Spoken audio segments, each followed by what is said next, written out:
비타민C 하면 어떤 장면이 떠오르시나요? 감기 걸릴까봐 하나 삼키는 알약? 피곤할 때 가볍게 털어넣는 가루 한 봉? 아니면 종합 비타민 안에 들어있는 조형 같은 느낌? 사실 대부분이 그렇게 생각합니다. 저도 진료실에서 수없이 들었습니다. 선생님, 비타민C 먹는데 왜 저는 아무 변화가 없죠? 여기서 놀라운 사실 하나 말씀드릴게요. 우리가 비타민C를 그렇게 대충 떠올리는 사이 몸속에서는 아주 조용하지만 중요한 일이 벌어지고 있다는 겁니다. 피부가 거칠어지고 아침마다 몸이 무겁고 작은 멍이 오래가고 잇몸이 쉽게 붓고 감기 한 번 걸리면 오래 끄는 몸, 이런 변화들은 나이가 들어서가 아니라 필요한 순간에 비타민C가 몸에서 사라져 있기 때문입니다. 대부분의 분들은 이 사실을 모릅니다. 비타민C의 힘이 약한 게 아니라 그걸 쓰기 전에 흩어지게 만드는 습관이 몸에 자리 잡았기 때문이죠. 한마디로 정리하면 이렇습니다. 비타민C는 얼마나가 아니라 언제가 결정합니다. 같은 양을 먹어도 어떤 사람은 얼굴빛이 확 밝아지고 피로가 뚝 떨어지고 면역이 단단해지는데 어떤 사람은 아무 느낌 없이 지나갑니다. 이 차이를 만든 건 몸이 가장 필요로 하는 순간에 비타민C가 도착하느냐 아니면 헛돌다 빠져나가느냐, 그 단 하나입니다. 그래서 오늘 이야기는 비타민C를 많이 먹는 법이 아니라 제대로 먹는 법을 다룹니다. 이걸 알면 피부가 다시 반짝이고 아침 머리가 맑아지고 잇몸이 편안해지고 피로가 훅 내려가는 변화를 며칠 만에 직접 느끼실 겁니다. 특히 오늘 말씀드릴 내용은 비타민C를 수십 년 복용한 분들조차 몰랐던 포인트가 숨어 있습니다. 바로 비타민C가 몸에서 역할을 시작하는 순간, 그리고 그 힘이 유지되는데 필요한 흡수 타이밍입니다. 이 방송을 듣고 난 뒤부터는 비타민C를 바라보는 눈이 완전히 달라질 겁니다. 아마 오늘 밤 바로 실천하고 싶어질 거예요. 혹시라도 이 내용이 나만 알고 있기 아까우면 지금 구독과 좋아요만 살짝 눌러두세요. 여러분 한 번의 선택이 누군가의 평생 건강 습관을 바꾸는 시작이 될 수 있습니다. 이제 본격적으로 들어가 보죠. 비타민C가 왜 가장 저렴하지만 가장 강력한 보약인지, 그리고 어떻게 먹어야 병든 몸이 깨어나는지 첫 번째 이야기부터 시작합니다. 비타민C의 진짜 힘을 이해하려면 먼저 몸속에서 어떤 일이 벌어지는지부터 알아야 합니다. 많은 분들은 피곤해지면 잠이 부족한 줄 알고 얼굴빛이 어두워지면 나이 들었나 하고 넘깁니다. 하지만 몸은 늘 신호를 보냅니다. 비타민C가 바닥나면 제일 먼저 피부와 혈관, 잇몸, 그리고 면역이 반응합니다. 음식이 들어오고 스트레스가 쌓이고 밤새 세포가 산화되면 그걸 복구해 줄 사람이 필요한데 그 자리가 비어 있으면 몸은 회복을 멈춥니다. 하루를 살아가는 동안 우리 몸은 계속 활성산소라는 찌꺼기를 만들고 그 찌꺼기들은 세포를 조금씩 녹슬게 만듭니다. 비타민C는 그 녹을 닦아내는 청소부 같은 존재입니다. 그런데 문제가 있습니다. 이 청소부는 오래 머물지 못합니다. 잠깐 일하고는 사라져버립니다. 그래서 아침에 한 번 먹고 끝내거나 하루 한 알로 때우면 몸은 대부분의 시간을 비타민C 없이 보내게 됩니다. 결국 세포는 다시 지저분해지고 혈관은 미세한 상처를 붙잡지 못하고 면역세포는 느려져 버립니다. 피부가 거칠어지는 것도 같은 이유입니다. 콜라겐은 비타민C가 있어야 만들어지는데 비타민C가 부족하면 아무리 영양제를 먹어도 얼굴은 칙칙해집니다. 잇몸이 자주 붓는 분들, 작은 상처가 오래가는 분들, 이유 없이 멍이 생기는 분들 역시 비타민C 부족의 초기 신호일 수 있습니다. 이런 증상은 병이 아니라 몸이 보내는 단순한 SOS입니다. 나를 조금만 도와달라는 신호입니다. 여기서 많은 분들이 착각합니다. 비타민C를 먹고 있는데 왜 부족하냐고요? 이유는 간단합니다. 한 번에 많은 양을 넣어도 몸이 오래 붙잡아 두지 못합니다. 물에 녹는 비타민이기 때문에 금세 빠져나가고 두세 시간이 지나면 거의 사라집니다. 그래서 비타민C는 양보다 유지가 중요합니다. 일정한 농도가 유지될 때 비로소 몸은 진짜 변화를 만듭니다. 비타민C가 충분히 유지되면 하루 종일 세포가 보호받고 혈관벽이 안정되고 면역이 속도를 되찾습니다. 피부는 금방 밝아지기 시작하고 피로가 다르게 느껴집니다. 몸이 갑자기 가벼워졌다는 분들이 많습니다. 머리가 맑아지면서 집중력도 달라집니다. 이 변화는 기분의 문제가 아니라 세포 단위의 변화입니다. 몸이 제 역할을 다시 하기 시작한 겁니다. 여기서 중요한 게 한 가지 더 있습니다. 언제 넣어야 가장 잘 쓰이느냐는 것입니다. 아침은 비타민C가 거의 비어있는 상태라서 첫 번째 보충이 꼭 필요하고, 점심에는 몸이 활발하게 움직이기 때문에 두 번째 보충이 들어가야 합니다.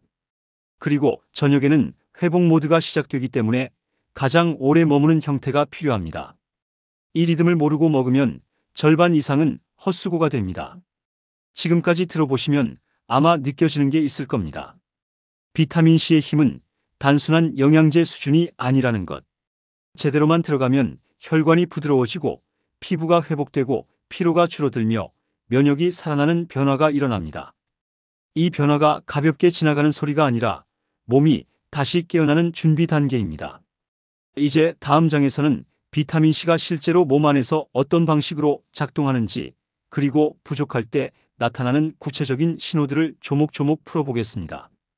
이 신호를 알고 있으면 내 몸의 상태를 누구보다 정확하게 읽을 수 있습니다. 346. 비타민C가 부족할 때 몸이 보내는 신호는 생각보다 정직합니다. 먼저 잇몸에서 시작되는 경우가 많습니다. 양치만 해도 피가 쉽게 나고 입안이 자주 헐고 치아 주변이 묵직하게 느껴지는 날이 많아집니다. 나이 때문이라고 넘기기 쉽지만 이는 잇몸 조직을 지탱하는 콜라겐이 제대로 만들어지지 못해서 생기는 현상입니다. 비타민C는 이 콜라겐을 만드는 핵심 재료이기 때문에 부족하면 잇몸은 가장 먼저 흔들리기 시작합니다. 그 다음에는 멍과 상처가 나타납니다. 가볍게 부딪혔는데도 멍이 진하게 남고 오래 가거나 작은 상처가 아물었다가 다시 벌어지기도 합니다. 이런 현상 역시 모세혈관의 벽이 약해졌기 때문입니다. 혈관이 약해지면 아주 작은 충격에도 피가 새어나오고 그 다음엔 회복 속도마저 느려집니다. 이 또한 비타민C 부족이 만든 결과입니다. 몸은 이미 오래전부터 신호를 보냈지만 우리가 눈치채지 못했을 뿐입니다. 피로감도 빠뜨릴 수 없습니다. 잠을 잤는데도 몸이 개운하지 않고 아침부터 속이 무겁고 이유 없이 하루가 길게 느껴지는 분들이 많습니다. 이 또한 몸속 에너지를 만드는 과정에서 비타민C가 꼭 필요하기 때문에 벌어지는 일입니다. 세포가 제대로 에너지를 만들지 못하면 하루 종일 힘이 들어가고 집중력은 떨어지고 작은 일에도 지치기 쉬워집니다. 특히 50대 이후에는 비타민C 저장량이 절반 이하로 떨어지기 때문에 피로가 훨씬 더 쉽게 나타납니다. 면역력도 크게 영향을 받습니다. 감기를 달고 사는 분들, 한 번 걸리면 오래가는 분들, 미열과 몸살 기운이 자주 있는 분들은 비타민C 부족을 의심해야 합니다. 면역세포가 움직이는 속도와 반응력은 비타민C가 있어야 유지됩니다. 이 영양소가 떨어지면 면역세포는 느려지고 예전처럼 빠르게 바이러스를 잡지 못합니다. 그래서 조금만 피곤해도 감기가 바로 오고 회복이 더디게 보입니다. 피부 변화도 속일 수 없습니다. 최근 들어 얼굴빛이 흐려지고 기미나 잡티가 늘어났다면 단순히 햇빛 때문만은 아닐 수 있습니다. 피부 속에서 산화가 빠르게 일어나고 있는데 이를 막아주는 비타민C가 부족하면 색소가 더 잘 생기고 회복이 느려집니다. 예전에는 며칠이면 괜찮아지던 부분이 이제는 몇 주가 지나도 그대로 남아있는 이유가 여기 있습니다. 나이가 문제가 아니라 비타민C의 방어막이 약해졌기 때문입니다. 이쯤 되면 한 가지가 더 선명해집니다. 비타민C는 단순히 감기를 막는 수준이 아니라는 사실입니다. 몸의 각 부위가 제 역할을 잃기 시작할 때 가장 먼저 필요한 기본 도구입니다.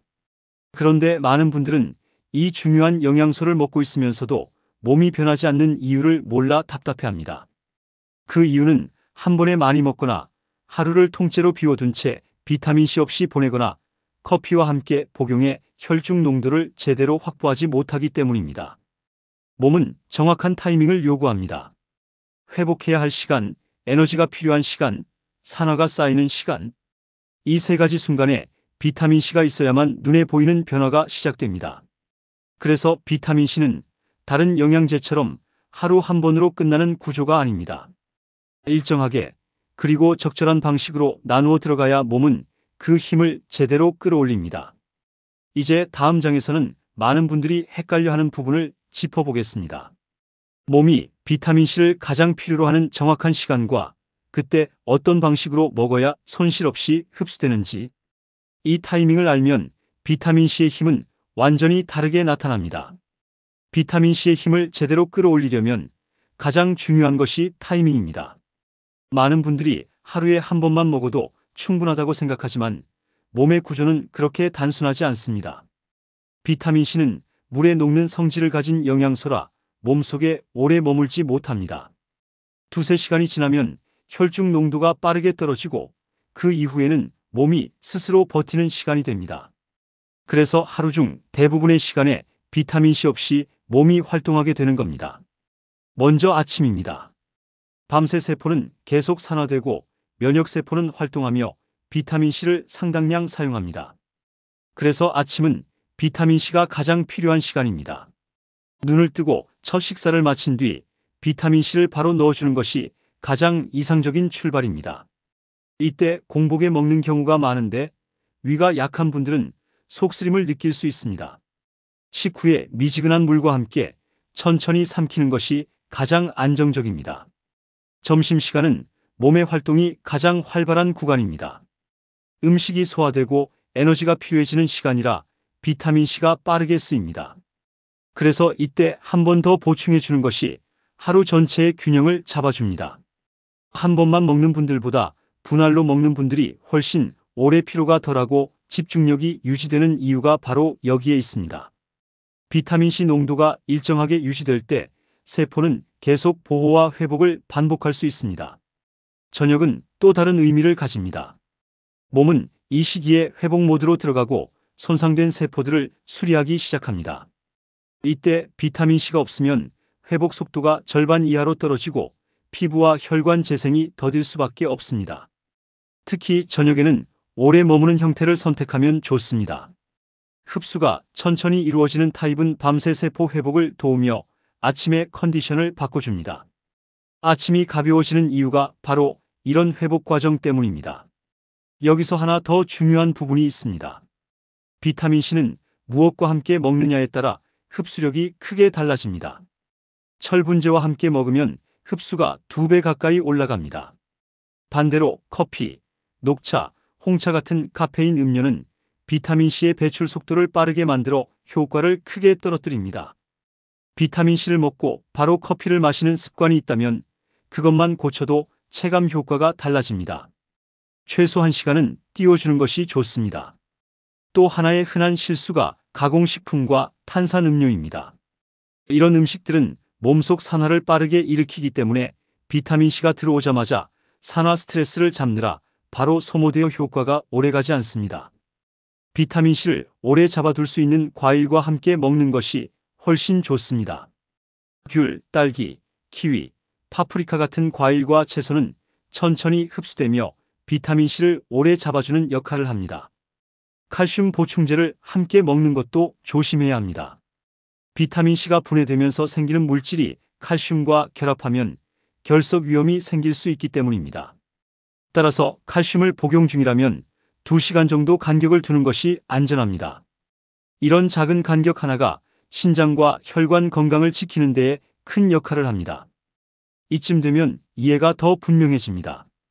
비타민C는 양으로 해결되는 영양제가 아니라 리듬과 타이밍으로 관리해야 하는 영양소입니다. 아침에 한 번 먹고 끝내는 방식으로는 절대로 비타민C의 전체 힘을 끌어올릴 수 없습니다. 몸이 필요로 하는 시간에 맞춰 나누어 먹었을 때 비로소 피부와 혈관, 면역과 뇌가 반응하기 시작합니다. 다음 장에서는 이 타이밍을 실제 생활 속에서 어떻게 적용하면 좋을지 구체적인 루틴으로 정리해 보겠습니다. 하루 3번의 리듬을 어디에 맞추고 어떤 형태로 챙기면 가장 효과적인지 하나씩 풀어드리겠습니다. 이제 비타민C를 몸에 가장 잘 쓰이게 하는 실제 루틴을 정리해 보겠습니다. 많은 분들이 영양제를 먹는 것을 어렵게 생각하지만 생활 리듬에 맞추면 오히려 훨씬 간단해집니다. 하루는 아침, 점심, 저녁이라는 세 가지 흐름으로 나뉘고 이 흐름이 그대로 비타민C의 리듬이 됩니다. 몸이 깨어나는 시간, 움직이는 시간, 회복하는 시간. 이 세 구간에 비타민C가 정확히 들어가면 그때부터 변화가 바로 나타납니다. 아침은 가장 중요한 출발점입니다. 밤새 몸은 비타민C를 거의 다 사용해 버립니다. 그래서 아침에는 혈중 농도가 바닥에 가깝습니다. 이때 첫 식사를 마친 뒤 비타민C를 500mg 정도 넣어주면 하루의 엔진이 부드럽게 켜집니다. 함께 먹는 음식으로는 귤이나 키위처럼 비타민C가 천천히 흡수되는 과일이 좋습니다. 커피는 최소 1시간 뒤에 마셔야 비타민C가 제 역할을 다할 수 있습니다. 이 1시간만 지켜도 몸이 느끼는 차이는 꽤 큽니다. 점심에는 활동량이 높아지고 세포가 에너지를 더 필요로 합니다. 이때 비타민C를 한 번 더 보충하면 에너지 소모가 부드럽게 이어지고 식사 후 찾아오는 졸림이나 무거운 느낌이 크게 줄어듭니다. 철분제를 드시는 분이라면 점심에 비타민C와 함께 먹으면 흡수율이 크게 올라갑니다. 철분이 잘 안 오른다는 분들은 이 조합만 지켜도 수치가 다르게 나타나는 경우가 많습니다. 저녁은 회복 모드가 시작되는 시간입니다. 이때는 몸이 손상된 부위를 고치고 피부와 혈관을 다시 정리하는 시간이기 때문에 가장 오래 머무는 형태가 필요합니다. 흡수가 천천히 이루어지는 타입을 선택하면 밤새 세포 재생이 꾸준히 이루어지고 아침의 느낌이 확 달라집니다. 저녁에는 콜라겐과 함께 먹으면 피부 회복 속도가 훨씬 빨라지고 얼굴빛이 맑아지는 변화를 경험하기 쉬워집니다. 개인 상황에 따라 조정해야 할 부분도 있습니다. 위가 예민한 분들은 공복에 먹지 않는 것이 좋고 음식을 조금이라도 넣어준 뒤에 비타민C를 복용하면 부담이 훨씬 적습니다. 신장이 약한 분들은 하루 총량을 1000mg 이하로 유지하는 것이 안전합니다. 흡연이나 음주가 잦다면 비타민C 소모량이 일반인보다 훨씬 빠르기 때문에 보충량을 조금 늘려야 합니다. 고민되는 분들은 평소 생활 패턴을 기준으로 나누어 먹는 방식을 우선 적용해 보시는 것이 가장 무난합니다. 비타민C의 효과는 크게 두 가지로 나타납니다. 첫 번째는 빠른 변화입니다. 아침에 무거움이 줄고 집중력이 좋아지고 피부톤이 맑아지는 변화는 며칠 안에 느껴집니다. 두 번째는 서서히 쌓이는 변화입니다. 잇몸의 편안함, 멍의 감소, 감기 회복 속도 같은 변화는 몇 주 동안 꾸준히 유지될 때 차이가 생깁니다. 이 두 과정이 동시에 일어나기 때문에 비타민C는 직효와 누적 효과를 모두 가지고 있습니다. 여기서 기억해야 할 것이 하나 있습니다. 비타민C는 몸이 무너지는 걸 막아주는 방패이자 무너진 부분을 다시 세우는 작은 공사팀과도 같습니다. 부족하면 몸은 그대로 방치되고 충분하면 조금씩 다시 살아납니다. 변화는 거창한 방식이 아니라 이런 작은 리듬을 몇 번 반복하는 것만으로도 시작됩니다. 이제 마지막으로 정리해 드릴 단계가 남았습니다. 비타민C가 왜 평생 챙겨야 하는 영양소인지, 그리고 이 작은 루틴이 어떻게 여러분의 몸을 다시 깨어나게 만드는지. 이어지는 마지막 페이지에서 그 이유를 가장 명확한 한 문장으로 묶어드리겠습니다. 지금까지 비타민C가 몸에서 어떤 역할을 하는지, 부족하면 어떤 신호를 보내는지, 언제 어떻게 먹어야 가장 잘 쓰이는지 차근히 살펴봤습니다. 돌아보면 크게 어려운 내용은 아니었습니다. 그저 몸이 필요로 하는 시간에 맞춰 작은 조각을 채워넣는 일일 뿐입니다. 그런데 이 단순한 습관 하나가 하루의 흐름을 바꾸고 그 흐름이 쌓여 몸의 방향을 바꾸기 시작합니다. 많은 분들이 이런 이야기를 들으면 이렇게 말하곤 합니다. 이렇게 간단한데 왜 아무도 알려주지 않았을까? 사실은 알고 있었지만 정확한 타이밍을 몰라서 놓치고 있었던 것뿐입니다. 그동안 몸이 보내던 신호를 무심히 넘겼다면 이제 조금씩 눈에 들어오기 시작할 겁니다. 아침의 무게감, 작은 상처의 회복 속도, 피부톤의 변화, 잇몸의 편안함, 낮 동안의 에너지. 이런 작은 변화들이 하루에 하나씩 모습을 드러내기 시작합니다. 그리고 이런 변화들은 어느 순간 문득 깨달아집니다. 내가 뭘 특별히 크게 바꾼 것도 아닌데 몸이 조금 더 가볍고 표정이 밝아졌다는 느낌. 이런 순간이 바로 내가 잘하고 있다는 조용한 신호입니다. 그동안 무심히 지나갔던 몸의 리듬에 조금 귀를 기울였을 뿐인데 그 작은 선택 하나가 스스로를 챙기고 있다는 깊은 확신으로 이어집니다. 이런 흐름 자체가 이미 충분히 잘하고 있다는 의미이기도 합니다. 몸은 큰 결심보다 작은 반복을 더 좋아합니다. 매일 거창한 운동을 하지 않아도 식단을 극단적으로 바꾸지 않아도 됩니다. 아침과 점심과 저녁의 리듬을 따라 비타민C를 올바르게 채워주는 것만으로도 몸은 스스로 방향을 다시 잡기 시작합니다. 이런 변화는 천천히 오지만 틀림없이 다가옵니다. 어느 날 아침 눈을 뜨는 느낌이 달라지는 순간이 찾아옵니다. 그리고 그때 자연스럽게 깨닫게 됩니다. 내가 생각보다 훨씬 많은 것을 해내고 있었다는 사실을. 이제 남은 건 아주 간단합니다. 오늘 들은 내용 중 딱 한 가지만이라도 여러분의 하루에 살짝 얹어보세요. 그 작은 걸음 하나가 앞으로의 몸을 훨씬 편안한 방향으로 데려다 줄 겁니다.